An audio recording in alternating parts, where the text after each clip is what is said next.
Welcome to another edition of Talk City Greensboro, produced by GTN, featuring interviews and events happening around town. It's an easy way to stay in the know while you're on the go. Subscribe to Talk City on iTunes, Stitcher, Google Play, or SoundCloud so you can keep up with what is going on in Greensboro City government. I'm your host, Michael Boyd, and with me today is no other, my co-host, Sterling Harris. For those who love jazz, his name is legendary. Even outside of jazz circles, most everyone will recognize the name John Coltrane. His influence in and beyond jazz music still resonates with musicians and music lovers today. Some people may not know that Mr. Coltrane was actually born in Hamlet, North Carolina, and spent the first 17 years of his life in High Point. I didn't know that either. And here in the month of April is Jazz Appreciation Month, and the Greensboro Public Library is celebrating. Joining us today is Ronald Headen from Greensboro Library and Frank Morelli, author of On the Way to Birdland. Thank you for both being here. Thanks so much for having us. Yeah, thank you. So I have the first question I want to ask is towards Wes. Give us a little background on Cafe YA and tell us about the documentary screening. Okay. Well, Cafe YA is actually a young adult book club the library does for both adults and teens. Originally, we had some folks in the Sci-Fi and Fantasy Club, actually, which Ron had started, because a lot of sci-fi fantasy that they were reading were actually young adult books. So they requested that we do a young adult book club. So that's how Cafe YA came to be. And, you know, we tend to be a little bit more informal, so that's I kind of wanted to give that sort of cafe type vibe. And so that's sort of where the name came from. Because, we're maybe a little less structured than most book clubs. We just kind of, we talk about the book, we talk about this, we talk about that. So it's, not as structured, just very informal. Came across this great book by Frank Morelli, On the Way to Birdland. And I just thought that would be a great opportunity for the library to showcase the book and then also showcase John Coltrane, the local jazz legend. So we will be discussing the book as well as screening the Chasing Train documentary by John Scheinfeld. And Ron can actually talk a little bit about that. All right, Chasing Train is a really great documentary. The filmmaker John Scheinfeld wanted to do a documentary on John Coltrane that explored the man and the music, and he does a great balance of both. He also interviewed a lot of people who knew John Coltrane, because most of his family was still alive, and I think it will be a rewarding experience. It was also nominated at the Black Reel Awards for Outstanding Documentary Feature. Okay. So please come. I think you'll really have a great time. I appreciate it. Second question is towards Frank, the author of On the Way to Birdland. Tell us about your inspiration behind the book. I'd love to. I'm not from High Point. It's kind of my adopted hometown, and I really have grown to love it. And I moved here in 2005 from Philadelphia originally, but I was teaching in the New York City public school system at the time, and I just really needed a change. When I got down here, I was just kind of visiting some schools that I was going to teach at, and I had some free time, so I just started wandering around High Point, the small downtown that they have, and I wound up just walking into this big statue. And the statue looked really familiar to me. Happened to be John Coltrane. If you've ever had a chance to go into High Point, hopefully you have a chance to visit his statue. But I'd never known until that moment that High Point was hometown for John Coltrane. And I just became a little bit obsessed after that point. I wasn't a huge fan of jazz at that point, but I became one because I started researching John Coltrane. I just thought it was really awesome that I was breathing the same air as him. Mm-hmm. And I found out a lot of things about his background that really connected to me, that really resonated with me. One of which is that he's extremely spiritual. Obviously, his music is so influential to so many different musical artists, so that really, really interested me. One of the reasons I moved down here was because I was, kind of looking at my hometowns that I had lived in, and they just weren't looking so sparkly to me. And I feel like John Coltrane had a very similar experience in his life. When he lived in High Point, his life wasn't going great. He experienced a lot of loss during that time. He decided to leave High Point and go to Philadelphia and New York, and things really started to happen for him. So, when I started to find out more and more about his life, I really wanted to have him in a story. I happen to write young adult literature. jazz music is not the most, popular music, I think, for young adults, but I felt like there was something really important about it. It is essentially American. And I wanted to just work him into a story about a boy who is going to be, super unhappy with his really mundane life in High Point and looking for something new. And he goes out on the road looking for essentially his brother who has left home as well. And he wants to find him by trying to reconnect their love of John Coltrane and John Coltrane's music.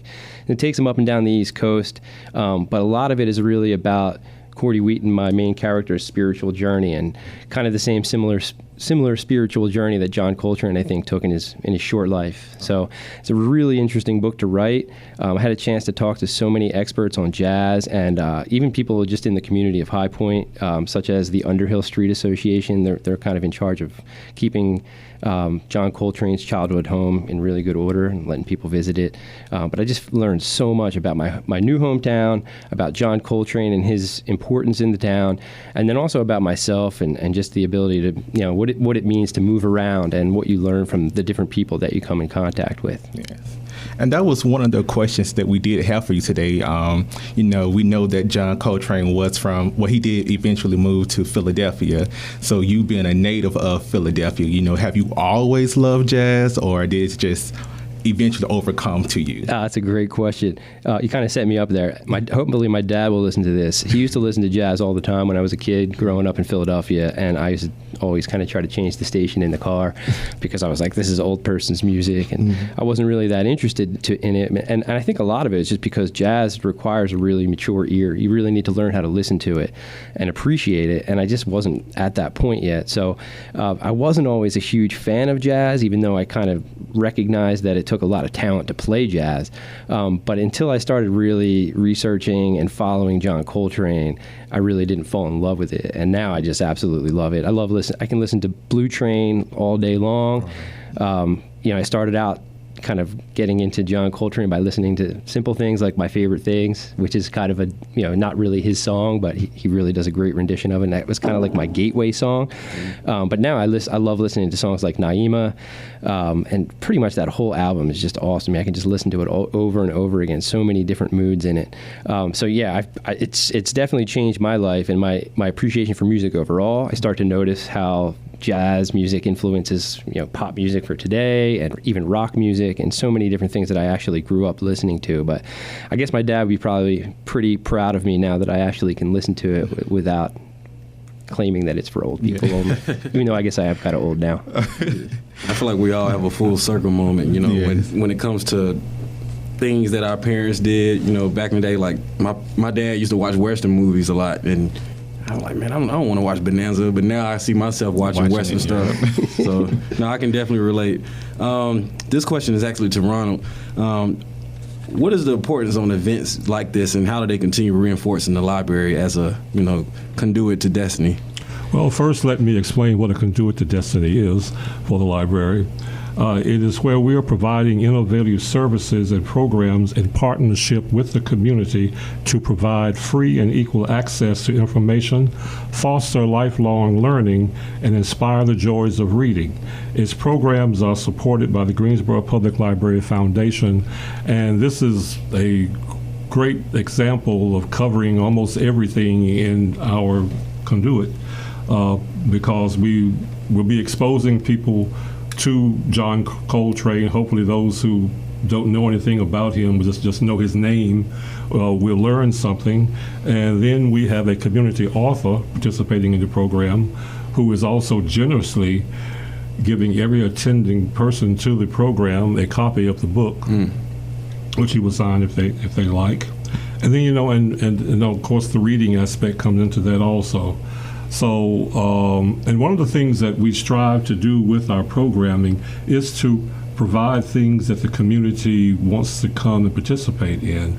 And we survey a lot and have conversations, and a lot of our programming is based on those factors. Okay. I'll leave this question in the air for whoever wants to answer it. Give us all the details again on the event and where people can get information about the film, the book, and the Greensboro Public Libraries. So between you, Wes and Ron. Okay. Well, the program will be Saturday, April 15th at 2 o'clock. And we're going to screen the documentary first and then have a little discussion about the film. And then we will talk about On the Way to Birdland with Frank. And it will be held at the Hemp Hill Library at 2301 West Vandalia Road. If you would like to have any more information, please feel free to call the library, either Wes or I, at 336-373-2925. No, I'm just really excited to be able to have a chance to give copies of On the Way to Birdland out to whoever attends. It's a book I truly believe in. I think it has the ability to kind of transport you to a different place, kind of like John Coltrane's music. So I hope people will take us up on it, especially because the movie or the film Chasing Train really was a huge inspiration in me writing this, and talking to John Scheinfeld, the creator of that, was super helpful to me because he was able to talk to a lot of people who actually even performed with Coltrane at some points in their lives. So it was it should be an incredible event, a chance for us to talk about jazz and appreciate it and really understand a little bit more about one of our favorite sons here in the North Carolina area. So I hope to see a lot of people out there, and I hope to be able to give out a lot of books. And I will mention that after the program, for anyone who is unable to attend, the documentary is available to check out from the Hemp Hill Library. We appreciate that, yeah. And then I would just add, if anyone is interested in information about John Coltrane, Frank Morelli's books, definitely check out the library, www.greensboro-library.org. Ron has created a really great display of John Coltrane material, CDs, and books at the Hemp Hill Library. So we have both books and music CDs that folks can check out. And again, also thanks to Frank for providing copies of his awesome book. If anybody would like to get a copy of the book and join us for the book discussion after the film and the film discussion, like I said, just call the Hemp Hill branch or email myself, wes.parker@greensboro-nc.org, or you can email Ronald, ronald.headen, Headen, @greensboro-nc.org. So thanks to both Frank and Ron for helping make this an awesome program for us in the community. Well, thank you for your suggesting it. It all started with Wes. Yeah, and I thank you guys for including me in my book. And if you're also looking for anywhere else where you can find the book, if you're not able to make it to the library, any of the independent bookstores here in North Carolina, you can go to Pig City, Bookmarks, right here in Greensboro, Scuppernong, or even in High Point, you can go to Sunrise Books. They all have copies of it as well. And also, where can people follow you, to keep up with, I'm sure this won't be the last book that you curate or the last event. Yeah, I actually have about 5 books out at the current moment, but you can go to frankmorellywrites.com, or you can find me on Twitter at frankmowriter, at FRANKMOE writer. All right, I appreciate that. Appreciate everyone's time, and thank you. Yeah, and thank you again for the book. Yeah, no, it's time for me to get started to reading it now. I hope you all enjoy it. This is definitely going to start my reading journey again. So, and I hope to get an autograph from you after this. I'd love to. I appreciate it. I'd love to. Thanks for having us. Oh, you're welcome. Yes, thank you. We really appreciate it. Thank you. All right. Stay tuned in weekly by subscribing to Talk City Greensboro on iTunes, Stitcher, and Google Play. And don't forget, you can download Talk City from SoundCloud. That's it for this week. Thank you all for tuning in to Talk City. Be sure to watch GTN, your official source for news and information about the city of Greensboro. GTN is available on Spectrum Channel 13, AT&T UVerse Channel 99, and North State Channel 31. GTN also streams live on Roku and the city's website at greensboro-nc.gov.